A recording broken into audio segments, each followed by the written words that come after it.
Good morning guys! Isi-share ko lang sa inyo itong ating gagawin. Magsisynchronize tayo ng ating Ninja 250. Dalawang carb na siya kaya kailangan na i-synchronize natin. And nagtanong tayo ng synchronize plus tune-up sa ibang mga mekaniko. Sa 6,000 pesos yung singil nila. So nag-separate tayo na ipa-tune up siya, so okay na siya. Ang kulang na lang is i-synchronize yung kanyang carb. At nakita natin sa internet na parang kaya naman natin, so gawin na lang natin. Less than 200 pesos pa ang magagastos mo dito. 200 pesos lang, mag-synchronize ka ng sarili mo. So ang kailangan mo lang ay dalawang plastic bottle ng Gatorade. Merong mas maliit dito. Ito lang kasi yung available size, so ito na lang yung binili natin. At kung meron ka ng empty bottle, di mo na kailangan bilhin to. Kailangan mo lang nung malaki plastic cup kasi dalawang butas ang gagawin mo dito. Kahit na anong bottle basta malaki yung kanyang plastic cup. So, yun ang gagamitin natin na paglalagyan ng gas. Siyempre, bumili na rin tayo ng level hose. Ayan. 2 meters lang to, mas maganda siguro kung 3 meters. And ito naman, yung pantali sa Gatorade mamaya. At ito, stick glue. So, yun lang yung kailangan mo, less than 200 pesos kasi yung Gatorade is 48 pesos, so 96 pesos na. Tapos itong level hose, so silang ang 1 metro nito. Tapos ito, tapos yan. Yun, i-dry nyo na yung bottle and ito yung kanyang takip. Gagawa tayo ng dalawang butas dito. Yan. May 1 butas na tayo. Yan na, meron na yung pangalawa. Yan, okay na yung dalawang takip natin.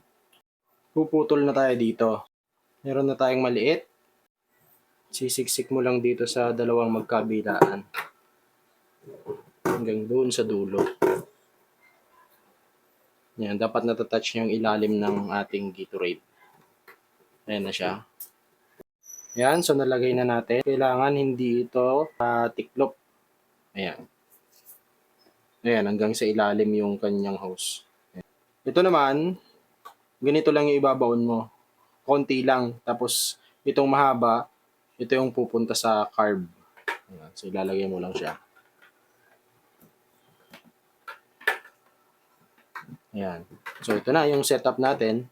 Lalagyan na lang natin siya ng gasolina. Pwede ring tubig, pero mas safe yung gas kasi minsan, humihigop to. Ayan, humihigop papunta sa carb. Kung sisilipin naman natin sa ilalim, ito yung itsura niya. So, ito yung dalawang magkabilaan. Ayan. Ito yung mahaba. Tapos ito naman yung papunta sa carb. Yan. Next naman natin, maglalagay lang tayo dito ng stick glue para iwas singaw. Ayan, so ito na yung setup natin. Naglagay na tayo ng gasolina dito. Yung saktong-sakto lang. Ayan. Tapos, kinonect natin tong dalawa dito sa may unahan.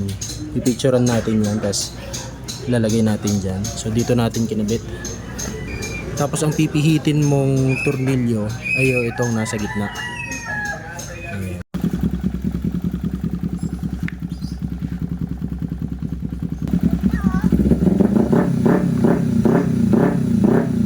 Ayan, natapos na natin yung ating pagsisynchronize. Ayan, medyo malapit naman. Dun sa mga video na napanood natin, hindi talaga masyadong pantay, no? Yung pinakamalapit. O kung may papantay nyo, mas maganda. So, yan yung pagkakasynchronize natin. Yun guys, yung ating short video. Sana makatulong sa inyo tong pagsisynchronize natin. DIY synchronization.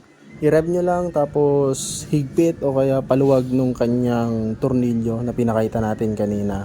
Tapos saka nyo tignan kung pantay na yung tubig o yung gasolinang nilagay nyo sa Gatorade. Saka nyo malalaman na synchronize na siya kung pantay na yung dalawa. So hanggang dyan lang. Maraming salamat.